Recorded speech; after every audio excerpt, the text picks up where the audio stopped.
Hello, everyone, and welcome to Exploder. My name is Dan Fraley. I'm here to talk about professional wrestling, have a little fun with it, and maybe a little bit of analysis, and hopefully you like what you hear. The big news today is Enzo Amore has been released. How you doing? He was suspended on Monday and released on Tuesday, so that was quick. There are rape allegations dating back to October of 2017, and I'm not really here to talk about those because, quite frankly, it's a civil matter. That's a court case. That's not really my issue, and I don't want to make this about that. If it happened, it's serious and it should be dealt with in a legal sense. But I'm not here to talk about that. That's not what this is about. What it's about is his response. WWE suspended him originally from the allegations, and then the next day they released him really quickly. And from what I hear, it was because, and for the record, I don't have any firsthand knowledge. I'm not going to sit here and act like I have some inside sources. I don't. I'm reporting the same things you see on the internet, just going with my analysis. Here's what I think. What I'm hearing from other sources, apparently, was that he knew about this, because this happened in October 2017, and she reported it, like, immediately to police. The police were investigating, and he's known about this since October of last year, and he never gave WWE the heads up. So they found out about them the same time we did, and that was basically the culmination of, okay, he's accused, okay, he knew about it months ago, and now we're finding out about it in a press release. We're finding out about it on a Twitter. That's not good. So, yeah, they released him. So he's gone. He was a Cruiserweight champion. I thought they'd have him drop the belt. They didn't. I thought with the suspension they had him drop the belt. They'd Ken Kennedy him and have him drop it and leave. But no, that's not what happened. They just fired him. So there's a fallout right now with fans and some people saying, oh, he didn't do it. Yeah, he did it. Again, that's not what I'm talking about. I'm talking about pro wrestling. I'm talking about the impact on wrestling, not personal lives, because that's really none of my business. I think it's funny because of the reactions we're getting right now are there's this backlash coming from, apparently Enzo had fans, who knew, and yeah, there's this backlash, and I saw one the other day. It was on one of the random Facebook groups. Sorry, I can't remember which one, and I can't find it again, so forgive me. But some Facebook group said, well, if I was Enzo, I would get all my stuff back, and then every time WWE mentioned my name on TV, I'd sue him. Okay, first of all, let's break that one down. First of all, I think the federal government has gone after WWE. I don't think Eric Arndt, who's his name, I'm not sure if I'm saying that right, but screw him. And I don't think some loudmouth guy with a cheetah haircut is going to take down WWE. I don't think so. Second, that's really optimistic because they're never going to mention you ever again, okay?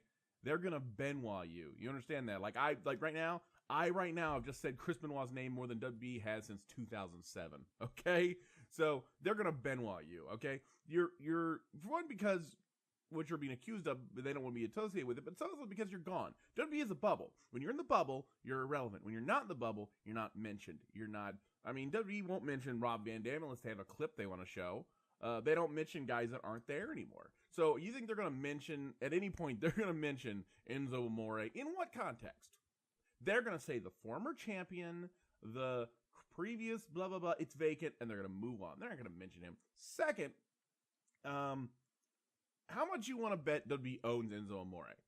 The name. Enzo Amore came in at NXT, had no wrestling background, has no previous experience. He came in on his real name. He became Enzo Amore in 2012, I'm going to say 2013. He came in and was from the streets, literally. Did a promo, impressed Triple H, got hired, and all this stuff. I guarantee WWE trademarked that name. I don't know. I don't have any knowledge of it, but I guarantee they did. They guaranteed the name. I guarantee they've trademarked Enzo Amore.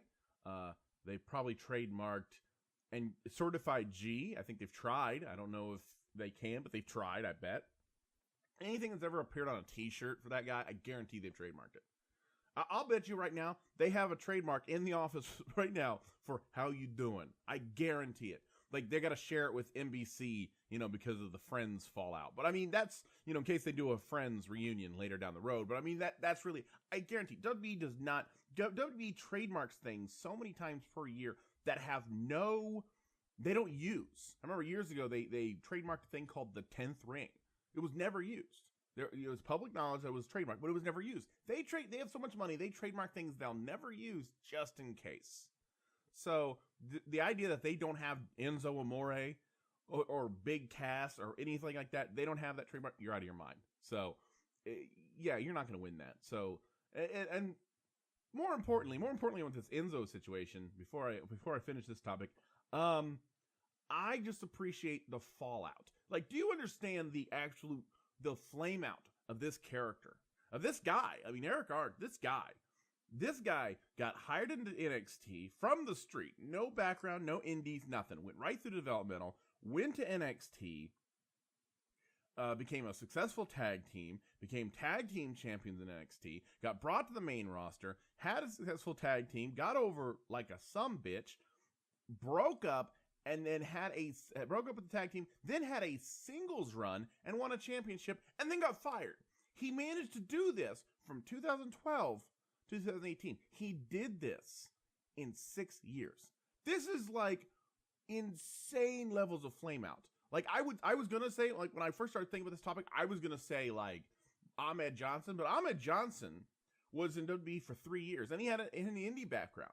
He was an indie background guy, and he came in, and he was there for 3 years, and he was reasonably successful, Intercontinental Champion. And they pushed him to the moon. I mean, he was there for 3 years. I mean, he was healthy for about 2 weeks of it, so that's good.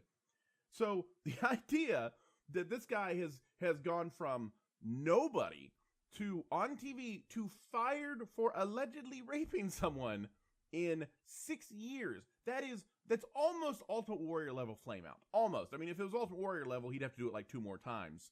And a lot more steroids. But yeah, I mean, that's the idea that he came in, did all this, and is out within 6 years. That is Olympic level. I just don't understand that. That is amazing to me. So Enzo Amore, good luck to you. Whatever you're going to do. I have a feeling what's going to happen. His lawyers put out a statement about the allegations, which is what lawyers do. However, I think what they're going to do, and this is 100%, here's what I think they're going to do. Here's what I think Enzo's going to do. Put it this way. I think what's going to happen is he's going to, how do I put this? He's going to eventually make a statement on his own, and it's either going to be through TMZ or Twitter, and it's going to burn some bridges. He's going to, continue the flame out. This is going to be, the nose is down, and he's not even trying to pull the nose up. This is going to be epic. He's going to say something stupid. Not necessarily about the allegations, but about WWE. He's going to burn so many bridges. He's going to Billy Jack Haynes himself. He's going to burn bridges, so the point they'll never hire him back. And I don't know what he's going to do. I mean, he's going to walk out there. I don't know what he can do now. I'm sure at some point he'll be on the indies with some similar name. I don't know. Maybe he'll get that little dick signature and sign it on photocopies of his arrest warrant. I don't know. But yeah, he's going to go. I don't know what he can do. He could take his dumb haircut to Arby's. I don't know. Or he could tag with Simon Grimm on the indies, and get that together. And then Ryback could show up and eat him. I don't know. Whatever you want to do. So good luck to Enzo. I can't imagine that haircut's really going to fit anywhere else in the world. But hey, here's trying. One of the fallout from it was, the Cruiserweight title was stripped from him because, obvious. And they've got to name a new champion. And apparently Daniel Bryan went out last night. This is being taped on a Wednesday. Last night. And announced there's going to be, not only is there going to be a new champion somehow, there's going to be a new GM. So now we're talking about there's going to be a new GM on 205 Live. I'm not sure if that was the plan before, or if it's just a happy accident. I don't know. But who it's going to be, I don't know. I mean, who could you put in there? I mean, unless they're bringing back Teddy Long, which honestly could probably be funny for a few months. I don't know. I don't know who they could put in. I don't know what they could do with them. It's going to be interesting. It's going to be fun.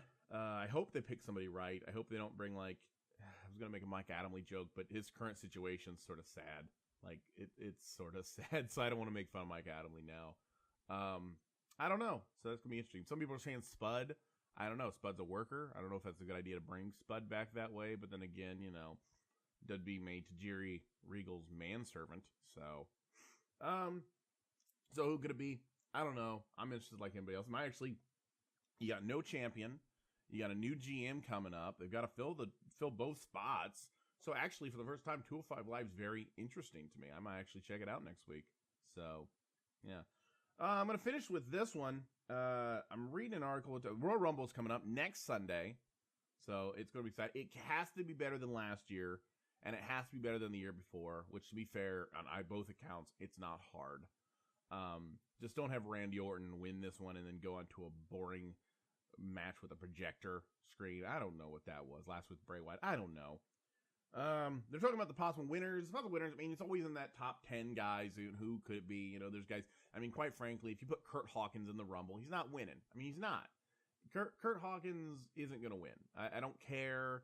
I don't care what you think. He's not. Okay? So let's get that out of the way. But, like, you know, there's always these people that you know is going to win, and there's people that you're not sure. They could win. They could lose, you know. But there's one that's really amazing me. The website is, it's on a Facebook group. It's on thechairshot.com. And number two, these are using stats for the betting, because people are betting on wrestling, which I don't understand. I love wrestling, but betting on it makes no sense to me. And number two, and the other one doesn't make any sense, but via Betway, which I guess is a place you bet, you know, it's a place you lose your child's college fund on wrestling bets. I don't know. But they have, of all people, a 20-1 odds, they have Elias. Yeah, Elias Sampson, the Drifter. Let me just say this. I'm going to preface this by saying I don't get the character. I don't get the Drifter. I don't get why he wears 27 bandanas about his wrist. I don't get why he looks like fat Austin Aries. I don't understand the whole gimmick. Oh, the guitar. It's like Honky Tonk Man with syphilis. Oh, I'm sorry. Honky Tonk Man probably has syphilis. Honky Tonk Man with, I don't know, super gonorrhea. I don't know, which is the thing, by the way. But yeah, I don't get it. I'm not going to say I am. I'm not saying I'm the biggest fan. There's nothing wrong with him, but where he's at is solid, and maybe he'll move up. Maybe he'll do a Fandango and move up. I don't know. But if you think, as recently as he moved up, if you think for a second, I don't care what the odds are, if you think for a second that he's going to win the Royal Rumble, the second biggest event in the company's booking year, that leads to WrestleMania. Guaranteed, if he wins, he gets a title shot at one of the champions at WrestleMania. If you think Elias Sampson, Fat Austin Aries, is going to win that title, is going to win the Royal Rumble and get a shot at the world title at the biggest show of the year, you are mentally ill. I have a better shot of winning the Royal Rumble than Elias Sampson. Mind you, I will not be in the state. I am not an employee of WWE. I'm not a professional wrestler. And I am not in the Royal Rumble. So combining all those together, I still have a better chance of winning the Rumble than Elias Sampson. So, yeah. Sorry. It's just ridiculous. 21. You can make it 1,000 to 1. Elias Sampson, of all people, is not going to win the Rumble. And there are many people you could argue that could before him. But it's not him, so it's not going to happen. So, just going to dash some Elias fans' dreams right there. Well, that's been it for this show. My name is Dan. This has been Exploder, and I'm hoping to do more of these. Maybe get some people sending some questions as we go along and bring on some guests so I'm not just talking to myself. I don't know, but this has been Dan Fraley. I'm here for Exploder, and have a good time.